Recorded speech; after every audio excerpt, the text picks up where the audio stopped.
രണ്ട്, കുഞ്ഞെ, നിന്നെപ്പോലെ വിശന്നിട്ട് ഒരല്പം ഭക്ഷണം കഴിക്കാൻ നിവൃത്തിയില്ലാതെ, ഭക്ഷണം കൈകൊണ്ടെടുത്ത് കഴിക്കാൻ നിവൃത്തിയില്ലാതെ, ഭക്ഷണം ഒന്ന് കൊടുക്കാൻ ആരോരുമില്ലാതെ, ഭക്ഷണം ഉണ്ടായിട്ടും മനസ്സിന് സ്വസ്ഥതയില്ലാതെ, കഴിക്കാൻ നിവൃത്തിയില്ലാതെ വിഷമിക്കുന്ന, എന്തിന് ഭക്ഷണം പോലും ഇല്ലാതെ വിഷമിക്കുന്ന എത്രയോ ആൾക്കാർ നിന്റെ ചുറ്റുമുണ്ട് എന്നുള്ള ചിന്തയോടുകൂടി നീ ഭക്ഷണം കഴിച്ചേ നിന്റെ ഭക്ഷണത്തിന് രുചിക്കുറവുണ്ടാവില്ല. ഒരു കറി മതി ആവോളം കഴിക്കാനായിട്ടുള്ള ഒരു ആവേശം നമുക്കുണ്ടാവും. ഇല്ലെങ്കിലോ നീ ദൈവത്തെ മറന്നിട്ട്, ദൈവത്തിന്റെ പദ്ധതി മറന്നിട്ട് ഭക്ഷണം കഴിക്കാനിരിക്കുമ്പോൾ എന്താടി ഇങ്ങനെ ഉണ്ടാക്കി വെച്ചിരിക്കുന്നത് എന്ന് ഒരു നാമവിശേഷണത്തോടു കൂടിയുള്ള പ്രതികരണം. നിന്റെ പട്ടിക്ക് കൊണ്ട് കൊടുക്കടി എന്ന ഒരു ഉപദേശം, എന്റെ ഒരു ഇതിനും വേണ്ട എന്നുള്ള ഒരു വ്യാഖ്യാനം. ഏതെല്ലാം തരത്തിലാണ് നമ്മൾ മാനസിക രോഗികളെ പോലെ പ്രതികരിക്കുക, വൈകാരികമായി ഭ്രമിതരെ പോലെ നമ്മൾ പ്രതികരിക്കുക എന്ന് പറഞ്ഞാൽ ആ കഴിക്കുന്ന ഭക്ഷണം കൊണ്ടും മനസ്സിന് തൃപ്തി ഉണ്ടാവില്ല, വയറും നിറയത്തില്ല. കർത്താവ് നമ്മെ ഉപദേശിക്കുകയാണെന്ന്, മകനെ മകളെ, നിന്റെ വിശപ്പടക്കണമെങ്കിൽ നീ കഴിക്കുമ്പോഴും നീ കരുതുമ്പോഴും അതിന്റെ പിന്നിലെ ദൈവത്തിന്റെ കരത്തെ മറക്കരുത്, ദൈവത്തെ ഓർക്കണമെന്ന്. അപ്പോഴും പ്രലോഭകനെ തോൽപ്പിക്കാതെ വിജയശ്രീലനായ കർത്താവിനെ ഈ പ്രലോഭകൻ മറ്റൊരു സാഹചര്യത്തിലേക്ക് കൊണ്ടുപോയിട്ട് പറയും, ദൈവവചനം നിനക്ക് ഹൃദിസ്ഥമാണല്ലോ, ദൈവവചനം നിന്റെ കൂടെയുണ്ടല്ലോ, നിനക്ക് എന്തുകൊണ്ട് ആ ശക്തി തിരിച്ചറിഞ്ഞ് ദൈവത്തിന്റെ ശക്തി അതിനെ ഒന്ന് അളന്നുകൂടാ എന്ന്, ദൈവത്തെ ഒന്ന് അളന്നുകൂടാ എന്ന് പ്രലോഭകൻ വീണ്ടും ചോദിക്കുകയാണ്. നിനക്കുണ്ടല്ലോ ഇത്രമാത്രം സിദ്ധികൾ, നിനക്കുണ്ടല്ലോ ഇത്രമാത്രം കഴിവുകൾ, സാധ്യതകൾ, അവയെക്കുറിച്ച് നിനക്കൊന്ന് തിരിച്ചറിവിൽ ജീവിച്ചുകൂടെ? ഒരുപക്ഷെ കൗൺസിലിങ്ങിനൊക്കെ ചെല്ലുമ്പോൾ പലപ്പോഴും നമുക്ക് കിട്ടുന്ന ചില നിർദ്ദേശങ്ങൾ നമ്മുടെ കഴിവിനെയും സിദ്ധികളെയും സാധ്യതകളെയും തിരിച്ചറിയുവാനുള്ള ചില ശാസ്ത്രീയമായ ഉപദേശങ്ങളും നിഗമനങ്ങളും ചില ഹോംവർക്കുകൾക്കുള്ള സാധ്യതകളും ഒക്കെ കൗൺസിലിങ്ങിന്റെ ശാസ്ത്രീയമായ അവസ്ഥയിലേക്കൊക്കെ വരുമ്പോൾ നാം തിരിച്ചറിയും, ആ കൗൺസിലർ നമ്മെ തന്നെ നമ്മുടെ ആ സാഹചര്യത്തിലേക്ക് ഇറങ്ങി വന്നുകൊണ്ട് നമ്മുടെ സിദ്ധികളെയും സാധ്യതകളെയും തിരിച്ചറിയുവാനും ഇതിലേക്ക് വഴിതെളിച്ച സാഹചര്യങ്ങളെ കണക്കിലെടുക്കുവാനും ഒക്കെ നമുക്ക് ഉപദേശം നൽകിക്കൊണ്ട് നമ്മെ കഴിവുറ്റവരാക്കി, പ്രാപ്തരാക്കി, സ്വയം പര്യാപ്തതയിലേക്ക് നയിക്കുകയൊക്കെയാണ് പലപ്പോഴും കൗൺസിലർമാർ ചെയ്യുന്നതെങ്കിൽ ഈ പ്രലോഭകൻ മറ്റെന്ത് ചെയ്യാനാണ് കർത്താവിന് മുമ്പിൽ വന്നത്? ഈ പ്രലോഭകൻ കർത്താവിന്റെ ആ മാനസിക ശക്തി, ആത്മീയ ശക്തി, കർത്താവിന്റെ ആ ദൈവത്തിലുള്ള ആശ്രയബോധം, ദൈവവചനത്തിലുള്ള വിശ്വാസത്തെ ഒക്കെ ഒന്ന് ഓർക്കാൻ അവസരമുണ്ടാക്കി കൊടുത്തു.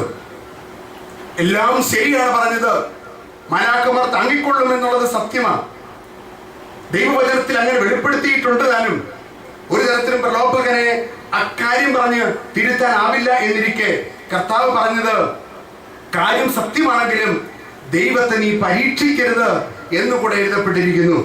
എന്ന് പറയുമ്പോൾ ദൈവത്തിന്റെ പദ്ധതിയെ നീ നിന്റേതായ വിധത്തിൽ വ്യാഖ്യാനിക്കരുത്. ദൈവത്തിന്റെ പദ്ധതി ഉണ്ടാകും. നീ വീഴണമെന്നാണെങ്കിൽ വീഴണം, നീ എഴുന്നേറ്റ് നടക്കാനാണെങ്കിൽ നടക്കണം. ആ വീഴ്ചയിലൂടെ ദൈവം നിന്നെ ചിലത് പഠിപ്പിക്കാനുണ്ടാവും, അവിടുന്ന് വഴി നടത്താനുണ്ടാവും. അങ്ങനെ രക്ഷയുടെ പദ്ധതി ഒരു ക്രൂശീകരണത്തിലൂടെയാണ് പൂർത്തീകരിക്കപ്പെടേണ്ടതെങ്കിൽ ഇതാ അതിന് ഞാൻ തയ്യാർ എന്ന് കർത്താവ് പറയുകയാണ്. കുരിശിൽ തൂങ്ങിക്കിടന്നപ്പോൾ ഇറങ്ങി വാ, നീ ശക്തനാണെങ്കിൽ എന്ന് ചോദിച്ചില്ലേ? നീ ദൈവത്തിന്റെ പുത്രനാണെങ്കിൽ നീ തന്നെ ഇറങ്ങി വന്ന് ഞങ്ങളെയും കൂടെ രക്ഷിക്കുക എന്ന് പറഞ്ഞില്ലേ? കർത്താവ് ഇറങ്ങി വന്നോ? ദൈവത്തിന്റെ ശക്തി അവിടുന്ന് പരീക്ഷിച്ചോ? ആ പ്രലോഭനത്തിന് കർത്താവ് വീണോ? കർത്താവിന്റെ ജീവിതത്തിൽ ഉടനീളം നിലനിന്ന തന്നിലുള്ള പരിശുദ്ധാത്മാവിന്റെ ശക്തിയെ പരീക്ഷിക്കുവാനുള്ള കർത്താവിന്റെ പ്രലോഭനങ്ങളെ അതിജീവിക്കുകയാണ് അവിടുന്ന് ചെയ്തത്. ഉടനീളം അവിടുന്ന് പറഞ്ഞു, ദൈവത്തിന്റെ ശക്തിയെ ഞാൻ പരീക്ഷിക്കില്ല, കാരണം അതിന്റെ സമർപ്പണത്തിൽ ചേരില്ല. ഞാൻ എന്നെ തന്നെ ഈ ലോകത്തിന്റെ രക്ഷയ്ക്കായി മരണത്തിനായി ഏൽപ്പിച്ചു കൊടുക്കാൻ ഇറങ്ങി വന്നവനാണോ? ആ മരണത്തിനായി ഞാൻ ഏൽപ്പിച്ചു കൊടുത്തുകൊണ്ട് പാപപരിഹാരത്തിനുള്ള പരിശുദ്ധീകരിക്കപ്പെട്ട ഒരു ബലി അർപ്പിച്ചേ മതിയാവൂ. എന്റെ ബലിയർപ്പണം പൂർത്തിയാക്കണം, സഹനത്തിലൂടെ ഞാൻ കടന്നു പോകണം, മരണത്തിലൂടെ ഞാൻ കടന്നു വരണം. അതാണ് മനുഷ്യന്റെ ജീവിതത്തിലെ യഥാർത്ഥത്തിലുള്ള അവസ്ഥ. അതിലൂടെ കടന്നു പോയാലും നിന്നെ രക്ഷിക്കുന്ന ദൈവം അവസാനം നിന്നെ താങ്ങിക്കൊള്ളും എന്ന് കർത്താവ് വാഗ്ദാനം ചെയ്തത് സംഭവിച്ചുകൊള്ളും. പക്ഷേ ആ ദൈവത്തെ പരീക്ഷിക്കാൻ ഞാൻ തയ്യാറല്ല എന്ന് കർത്താവ് പ്രലോഭകനോട് മറുപടി പറയുന്നത് നാം ഓർക്കണം. പ്രിയപ്പെട്ടവരെ, അങ്ങനെയെങ്കിൽ എന്റെയും നിങ്ങളുടെയും ഒക്കെ ജീവിതത്തില് അനുദിന ജീവിതത്തിൽ ഉണ്ടാവുന്ന നൊമ്പരങ്ങൾ, സഹനം, നഷ്ടം, ക്ലേശങ്ങൾ, ദുരിതം, കഷ്ടപ്പാട്, രോഗം, നമ്മുടെയൊക്കെ ജീവിതത്തിൽ ഉണ്ടാകുന്ന ഇവയൊക്കെ അകറ്റാൻ നമ്മൾ ദൈവത്തെ എന്തിന് പരീക്ഷിക്കണം?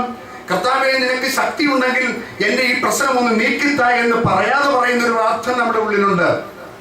കാരണം ദൈവത്തെ അങ്ങ് മുറുകെ പിടിച്ചാൽ മതി, വചനത്തെ അങ്ങ് കാണാപ്പാഠം പഠിച്ചാൽ മതി, അങ്ങനെ ചെയ്താൽ മാത്രം മതി, ആ ക്രിയ ചെയ്താൽ കർത്താവിന്റെ കരങ്ങളിൽ ഞാൻ സുരക്ഷിതനായിരിക്കും എന്നുള്ള കർത്താവിനെ പരീക്ഷിക്കുന്ന മനോഭാവത്തോടുള്ള സമീപനം എന്റെ പ്രിയപ്പെട്ടവരെ ഈ നോമ്പ് കാലത്ത് നാം വീണ്ടും വിചാരത്തിന് ഇടയാക്കണം.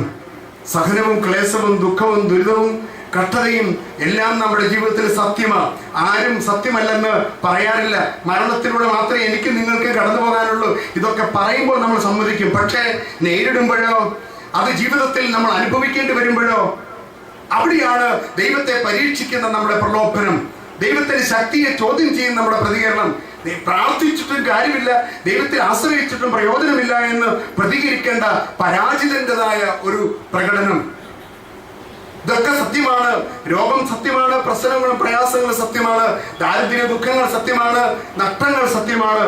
അവസാനത്തെ ഏറ്റവും വലിയ നഷ്ടമാണ് മരണമെങ്കിൽ ഈ മരണം പോലും നേരിടാതെ ഞാനും നിങ്ങളുമാരും ഈ ലോക ജീവിതം കടന്നു പോകില്ല എന്നിരിക്കലും പലപ്പോഴും നമുക്ക് പരാജയം വരുന്നത് ഈ മരണത്തിന് മുമ്പിൽ പോലും നാം ദൈവത്തെ പരീക്ഷിക്കുന്നവരായി നമ്മുടെ നിലപാടുകൾ എടുക്കുകയാണ്. ദൈവത്തിന്റെ ശക്തി പരീക്ഷിച്ചിട്ട് പരാജയപ്പെട്ടിട്ട് വിശ്വാസം നഷ്ടപ്പെടുത്തിയ എത്രയോ പേർ. പ്രാർത്ഥിച്ചിട്ടും ദൈവത്തിന്റെ ശക്തി ഒന്നും തെളിഞ്ഞില്ല എന്ന കാരണത്താൽ ശക്തിയുള്ളവന്റെ പുറകെ പോയ എത്രയോ പേർ. അങ്ങനെ അക്കാരണത്താൽ പ്രാർത്ഥനാ ജീവിതം, ദൈവബന്ധം ഉപേക്ഷിച്ച എത്രയോ പേർ. പകരം കുട്ടി ദൈവങ്ങളെ സൃഷ്ടിച്ച എത്രയോ പേർ. അക്കാരണത്താൽ തന്നെ ജീവിതം തോൽപ്പിച്ചവർ എത്ര പേർ. ജീവിതത്തോട് ഒരു നിഷേധാത്മകമായ രീതിയിൽ അതിനെ സ്വീകരിച്ചുകൊണ്ട് അങ്ങനെ ചത്തതിനൊക്കെ ജീവിച്ചിരിക്കണമെന്ന രീതിയിൽ പോകുന്ന എത്ര പേർ. ഇക്കാരണത്താൽ തന്നെ മനസ്സ് പതറിയിട്ട് രോഗികളായി തീർന്ന എത്രയോ പേർ.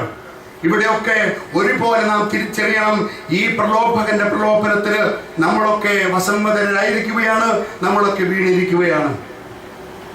പ്രിയപ്പെട്ടവരെ, എന്റെയും നിങ്ങളുടെയും ജീവിതത്തിൽ ഒരേ ഒരു കാര്യം നാം ഏറ്റു പറയണം.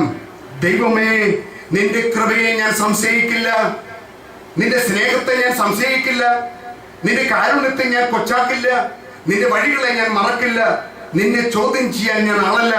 കാരണം നിന്റെ സ്നേഹത്തിന്റെ ആഴമോ അർത്ഥമോ ലക്ഷ്യമോ ഒന്നും തിരിച്ചറിയാത്ത ബലഹീനയാണ് ഞാൻ. നിന്റെ കൃപയുടെ ആ വ്യാസം ഒന്ന് അളക്കാൻ കഴിവില്ലാത്തവളുമാണ് ഞാൻ. ആ ദൈവവചനത്തിന്റെ പൊരുൾ എന്തെന്ന് ഗ്രഹിക്കാൻ ശക്തിയില്ലാത്ത വ്യക്തിയാണ് ഞാൻ.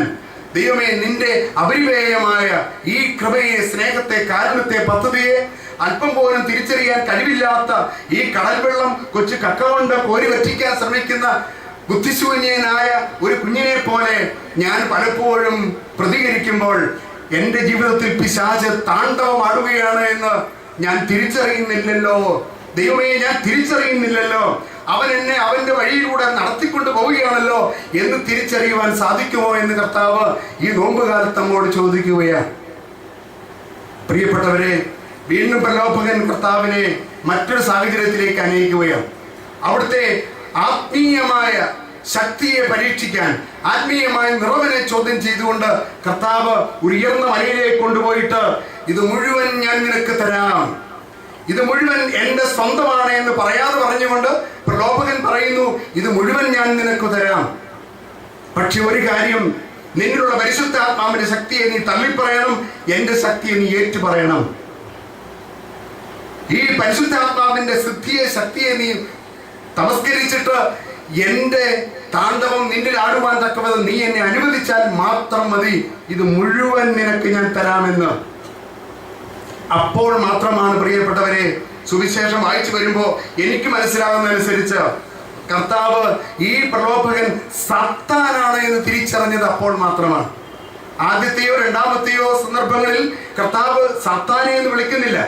മത്തായി സുവിശേഷകൻ പിശാചിനാൽ പ്രലോഭകനാൽ എന്നൊക്കെ പറയുമ്പോഴും കർത്താവ് അവനെ മനഃപൂർവ്വം നിന്റെ സ്വഭാവം അനുസരിച്ച് നിന്റെ വ്യക്തിത്വം സാത്താന്റേതാണ് എന്ന് കർത്താവ് പ്രതികരിച്ചത് ഈ മൂന്നാമത്തെ സന്ദർഭത്തിലാണ്. നീ ഇതുവരെ ചെയ്തതൊക്കെ വെച്ച് അളന്നു നോക്കുമ്പോൾ നിന്റെ വ്യക്തിത്വം ഒരു സാത്താന്റെ വ്യക്തിത്വമാണ് എന്ന് തിരിച്ചറിഞ്ഞുകൊണ്ട് അവരോട് ഇനി രമ്യതയുടെ സംസാരമില്ല, അവരോട് ഇനി വാഗ്വാദത്തിനില്ല, അവരോട് ഇനി ആശയ വിനിമയത്തിനില്ല, അവരോട് യാതൊരു ബന്ധവുമില്ല. ദൈവത്തെ മാത്രമേ ആരാധിക്കാവൂ, ദൈവത്തിലേക്ക് മാത്രമാണ് നിന്റെ ബന്ധം നീ പുനഃസ്ഥാപിക്കേണ്ടത് എന്ന് ഈ പ്രലോഭകനോട് കർത്താവ് സാത്താനെ എന്ന് വിളിച്ചുകൊണ്ട് പ്രതികരിക്കുന്നത് ഈ മൂന്നാം വട്ടം നാം കാണുകയാണ്.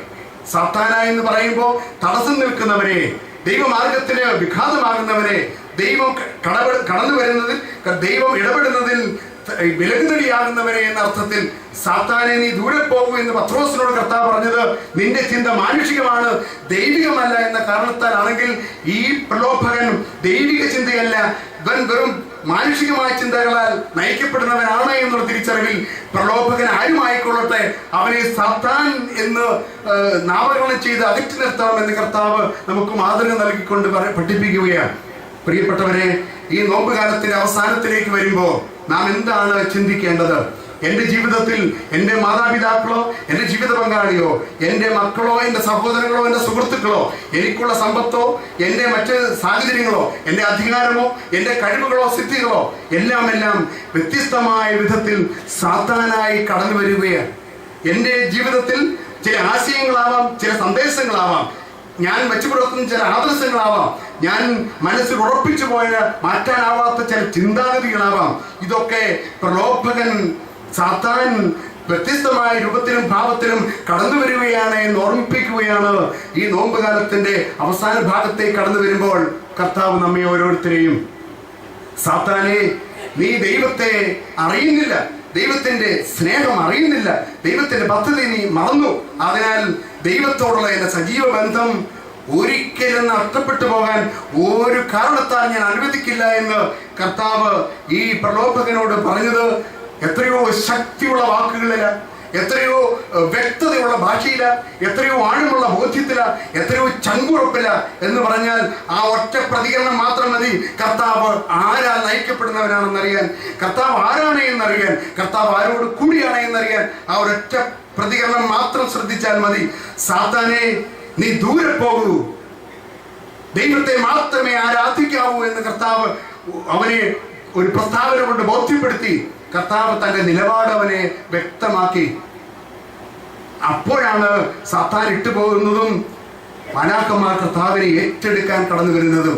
നമ്മുടെ ജീവിതത്തിൽ വല്ലാത്തൊരു സുരക്ഷിത ബോധം, വല്ലാത്തൊരു ആനന്ദം, വല്ലാത്തൊരു സമാധാനം, എന്തോ കർത്താവിന്റെ കരങ്ങളിലാണ് എന്നൊരു വ്യക്തമായ ഒരു തിരിച്ചറിവും ഒരു അനുഭവം നമുക്കുണ്ടാകുന്നത് ഈ ഇപ്രകാരം കടന്നു വരുന്ന സാത്താനെ തിരിച്ചറിഞ്ഞ്, വഴിക്ക് തടസ്സമാകുന്നവരെ തിരിച്ചറിഞ്ഞ് ദൈവസന്നിധിയിൽ നമ്മൾ അഭയം പ്രാപിക്കുമ്പോഴാണ്.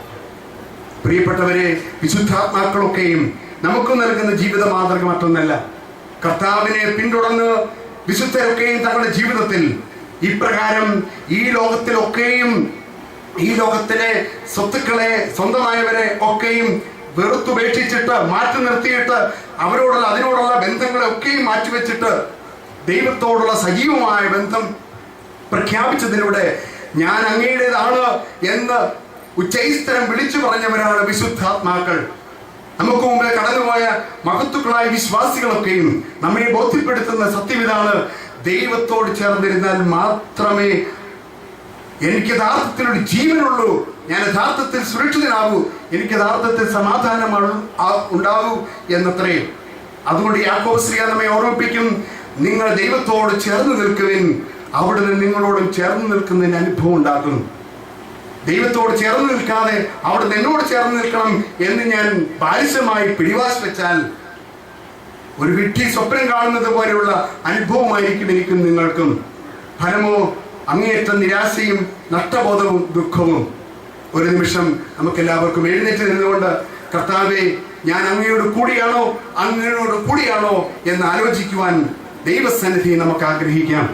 ദൈവമേ, നീ എന്നോട് കൂടെ താമസിക്കണമേ, ഞങ്ങളോട് കൂടെ വസിക്കണമേ എന്ന് എമ്മാവുസിലേക്ക് പോയ ശിഷ്യന്മാർ പറയേണ്ടി വന്നത്, അവർ ഇപ്രകാരം പ്രലോഭനത്തിന് അകപ്പെട്ട് സാത്താനെ നേരിട്ട് ദൈവ വഴിയിൽ നിന്നും അകന്ന് ജെറുസലേമിനെ വിട്ട് ദൂരദേശത്തേക്ക് പോകേണ്ട ഗതികേട് വന്നപ്പോഴാണ്. കർത്താവെ, നീ കൂടെ വസിക്കണമേ എന്ന് ആ കർത്താവിനോട് അവർ ആവശ്യപ്പെട്ടത് അവരുടെ പോക്കത്ര ശരിയില്ല എന്ന് അവർ തിരിച്ചറിഞ്ഞപ്പോഴാണ്. ദൈവവചനത്തിന്റെ പൊരുൾ മനസ്സിലാക്കിയപ്പോഴാണ്, അവിടെ ഹൃദയം അപ്രകാരം ജ്വലിച്ചിരുന്നതിനെ അവർ ഓർത്തപ്പോഴാണ്, കർത്താവെ നീ പോകരുതേ, കൂടെ വസിക്കണമേ, നിന്നോട് കൂടിയായിരിക്കുന്നതാണ് ഏറ്റവും സുരക്ഷിതത്വം എന്ന് മനസ്സിലാക്കിയത്.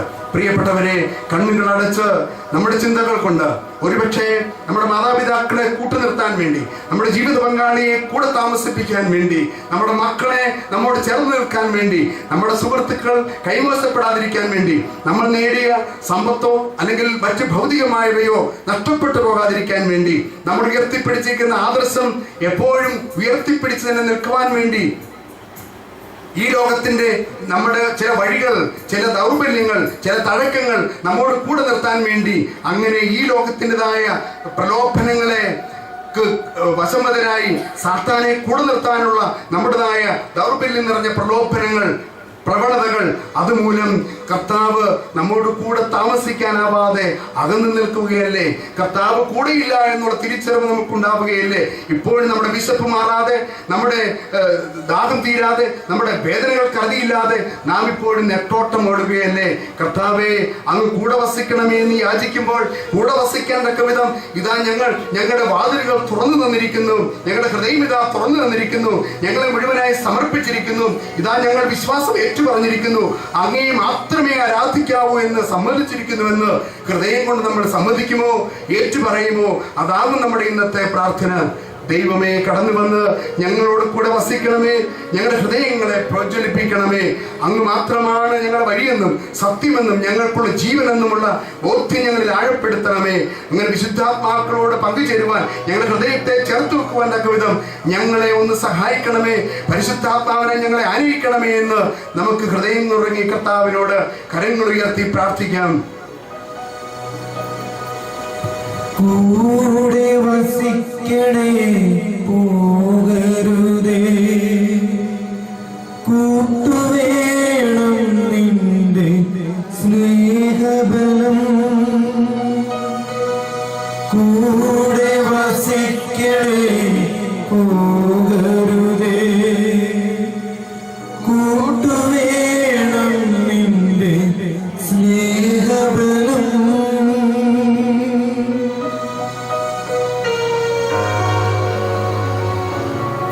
കൂപ്പി വിനയത്തോടും വലിയ വിചാരത്തോടും കൂടെ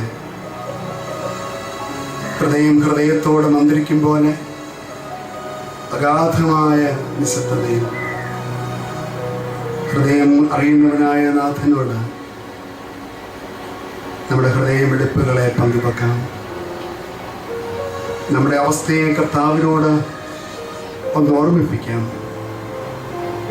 കർത്താവേ, എൻ്റെ കൂടെ വസിക്കുന്ന പ്രലോഭകനെ ഞാൻ തിരിച്ചറിയാൻ,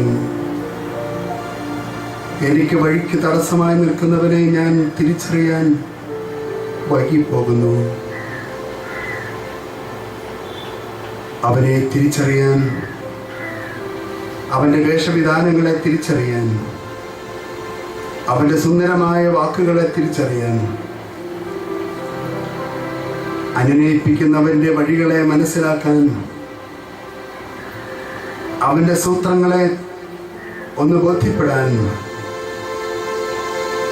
എനിക്കങ്ങേ പരിശുദ്ധാത്മാവിന്റെ കൃപ കൂടാതെ സാധ്യമല്ല.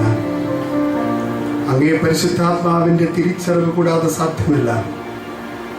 അങ്ങേ പരിശുദ്ധാത്മാവിന്റെ ആലോചന കൂടാതെ സാധ്യമല്ല. അങ്ങേ പരിശുദ്ധാത്മാവിന്റെ ജ്ഞാനം കൂടാതെ സാധ്യമല്ല. കൗദാശികമായി എന്നിൽ വസിക്കുന്ന പരിശുദ്ധാത്മാവേ, വചനത്തിലൂടെ എന്നിൽ നിറയുന്ന പരിശുദ്ധാത്മാവേ, അറിവ് കൊണ്ടും ജ്ഞാനം കൊണ്ടും ആലോചന കൊണ്ടും ബുദ്ധിശക്തി കൊണ്ടും എന്നെ സഹായിക്കണമേ. ഹൃദയം കൊണ്ട് നമുക്ക് പ്രാർത്ഥിക്കാം.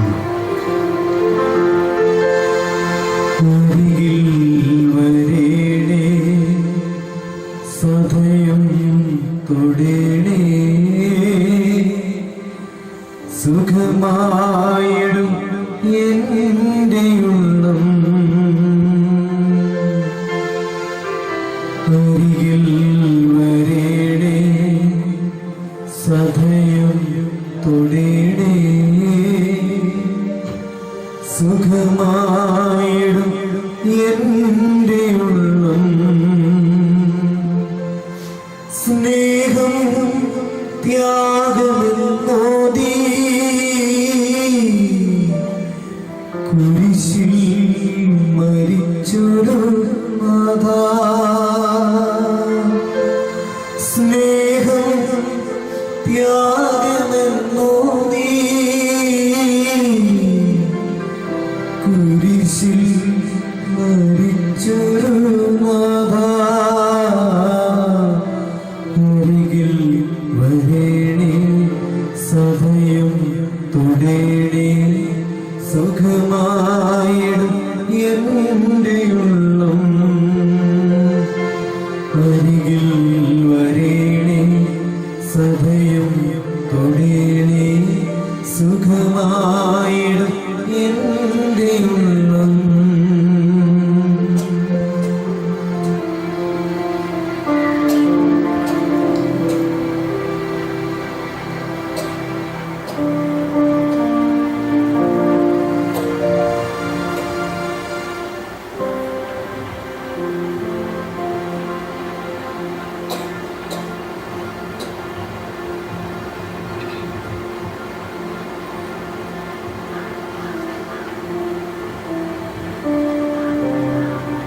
കർത്തൃസന്നിധിയിൽ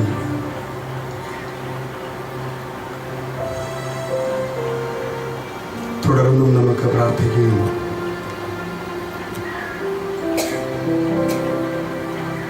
കർത്താവേ, ഈ ലോക ജീവിതത്തിലേക്ക് അങ്ങ് ഫലമേൽപ്പിച്ച ഉത്തരവാദിത്തങ്ങൾ നിറവേറ്റാൻ ഇതാ ഞാൻ കടന്നു പോകുന്നു.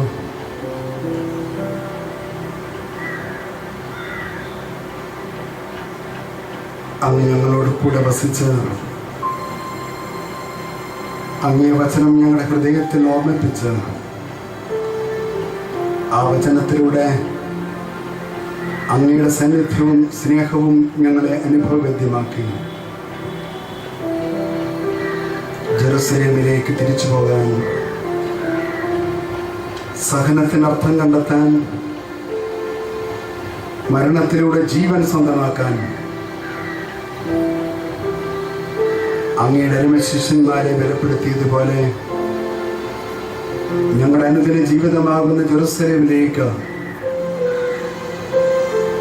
അവിടുത്തെ സഹനങ്ങളും നൊമ്പരങ്ങളും മരണവും ഏറ്റെടുത്ത് അങ്ങയോട് കൂടെ മരിച്ച് നിത്യമായ സമാധാനം സ്വന്തമാക്കാൻ ഞങ്ങളെ സഹായിക്കണമേ.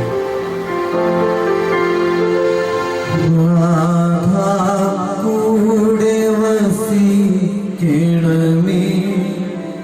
നാഥ കൂടെ വസിക്കണമേ, നാഥ കൂടെ വസിക്കണമേ.